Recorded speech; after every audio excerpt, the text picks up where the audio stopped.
In a quiet village hidden far from the noise of the world, there lived a girl everyone feared. Not because she had hurt anyone, but because no one understood her. Her name was Lila. Lila lived with her mother Martha in a small worn-out house at the edge of the village. Martha had raised Lila alone after her husband disappeared years ago. Some said he ran away. Others whispered that he fled because of what the child Lila had become. But Martha never believed those whispers. Every night, she would hold her daughter close and say softly, "You are not cursed, Lila. You are special. One day the world will understand." But the world never tried. From a very young age, Lila was different. She could feel things others couldn't. She would wake up in the middle of the night trembling, saying someone was in danger. And by morning the news would spread that something terrible had happened. Once, when she was just 10 years old, she touched a sick woman's hand, and the woman's fever began to drop. Instead of gratitude, fear spread. They called her a witch. Children avoided her. Women whispered about her. Men warned others to stay away. And slowly Lila learned to live alone, even among people. She walked with her head down. She spoke only when necessary. And she learned to live in silence. Years passed. Then one day, a stranger arrived. His name was Ethan, a traveler. Calm, curious, kind. The villagers welcomed him, but with warnings. "Stay away from the girl at the edge of the village," they said. "She brings misfortune." Ethan listened, but didn't believe. One evening, while exploring, Ethan wandered toward the quiet outskirts of the village. That's where he saw her. Lila. She sat alone near a river, her reflection trembling in the water, her eyes distant, like she carried a weight no one could see. Ethan approached slowly. "Hi," he said gently. Lila stood up immediately, startled. "You shouldn't be here," she replied, her voice soft but firm. Ethan smiled.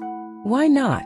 "Well, my name is Ethan," and you stretching his hand for a handshake. She hesitated, then, ignoring him, she turned to leave without looking back or uttering another word. While Ethan watched her walk away, unbothered expression on his face. One evening, the sky turned dark without warning.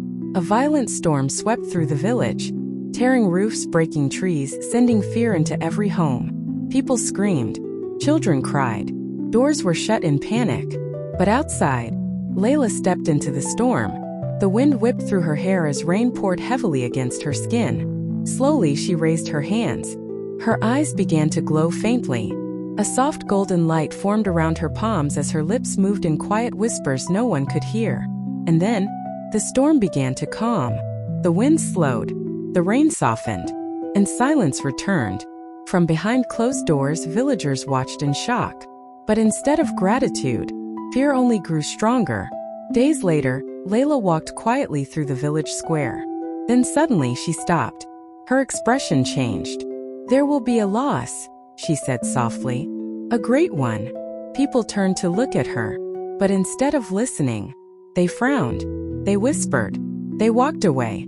Not long after, the village was filled with sorrow. A respected man had passed. Grief filled the air. But grief quickly turned into anger. "It's her. The witch. She caused it. That girl is evil." Voices rose. And before long, a crowd gathered. With rage in their hearts, the villagers marched toward Layla's home. "Please, my daughter is innocent," her mother pleaded. But Layla stood still, facing them. Accusations flew like stones. Fear turned into hatred. And just when it seemed like everything would fall apart, a voice cut through the chaos. "Stop." It was Ethan the tourist, who had arrived quietly, unnoticed until now. He stepped forward, placing himself between Layla and the crowd. "There's no proof she did anything," he said firmly. The villagers hesitated, confused, uncertain, and slowly, they began to disperse. But not everyone.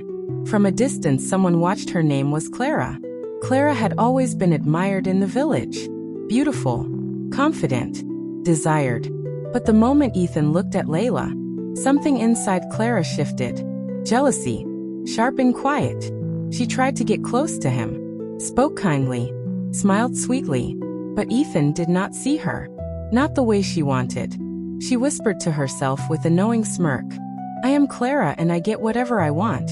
She turned and walked away, swinging her hips from side to side. The following day, Clara approached Ethan confidently in the evening by the village square, her smile bright and inviting. "Welcome to our village," she said, adjusting her dress slightly. "It must be lonely here. I could show you around." Ethan smiled politely. "That's kind of you." Clara stepped closer, her voice softer now. "You shouldn't spend time alone. Especially not with certain people." Ethan raised an eyebrow. "What do you mean?" She leaned in slightly. "That girl. Lila," she whispered. "She's not what you think. People here don't avoid her for no reason." "Oh, that's her name?" Ethan said to himself with a smirk, not uttering another word.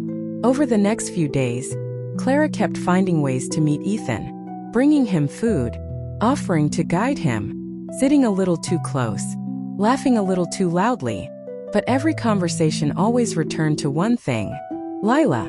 She's dangerous," Clara said one afternoon. "She makes things happen. Bad things."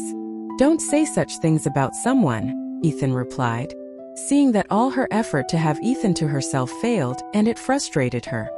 "It's obvious the witch has charmed you," said angrily and walked away. It's been almost a week since after the play out with the angry villagers, Ethan hasn't set his eyes on the strange girl. One evening, while on his usual evening stroll, he saw her from afar. Layla stood quietly under the tree by the riverside, her favorite spot. Her hair and dress danced to the tune of the calm breeze, but her heart was not calm. Ethan approached slowly. For a moment, neither of them spoke. "I don't understand them, the villagers," he finally said softly. "They acted out of fear of what they did not understand," Layla replied. He studied her face. Not with fear but with curiosity. "You are a very brave woman," he said. His words ran deep. For the first time in a long while, Layla did not feel alone. In the days that followed, Ethan found himself walking the quiet village paths more often, especially towards the riverside where he first met Layla. And somehow, Layla was always there. First they spoke little, just simple words. But as time passed, the riverside tree became their meeting point. They would talk about a lot of things and laughed. Layla felt better and happier than she used to. They both knew they shared something special. Something neither of them rushed. Something real. One afternoon, Ethan wandered toward the northern path of the village. A place unfamiliar. Quiet. Too quiet. Suddenly, a hand grabbed his. He turned. It was Layla. Her grip was firm, her eyes serious. "Don't go that way," she said. There was something in her voice. Not fear, but certainty. Ethan didn't argue. For the first time, he trusted her without question. Time passed, and one evening, beneath that same tree, silence settled between them again. But this time, it was different. Ethan moved closer. Slowly, carefully, he reached for her hand. Layla didn't pull away. Their eyes met. No fear, no doubt, just truth. And gently he pulled her to himself and kissed her. Soft, certain, real. The fear in the village had not fully disappeared. People still whispered, still watched her from a distance, still doubted. Until one afternoon, a scream broke the silence. A child had wandered too far, toward the northern part of the village. The same place Layla had warned about. Panic spread quickly. "No one goes there. It's dangerous." But no one moved. Fear held them back. Except Layla. Without hesitation, she ran. Through the narrow path, into the silence no one dared enter.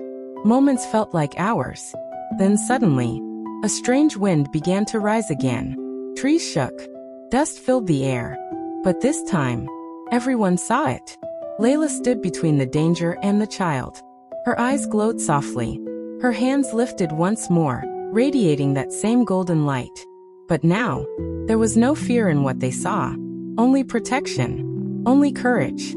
Slowly, the wind died down. The path cleared, and Layla walked back, holding the child safely in her arms. Silence fell over the village. No one spoke. No one accused. Because this time, they had seen the truth with their own eyes. She wasn't their curse. She was their shield. Under the same sky that once judged her, Layla now stood free, no longer alone. Beside her was Ethan, And for the first time in her life, she wasn't feared. She wasn't rejected. She wasn't hidden. She was seen. She was chosen. She was loved.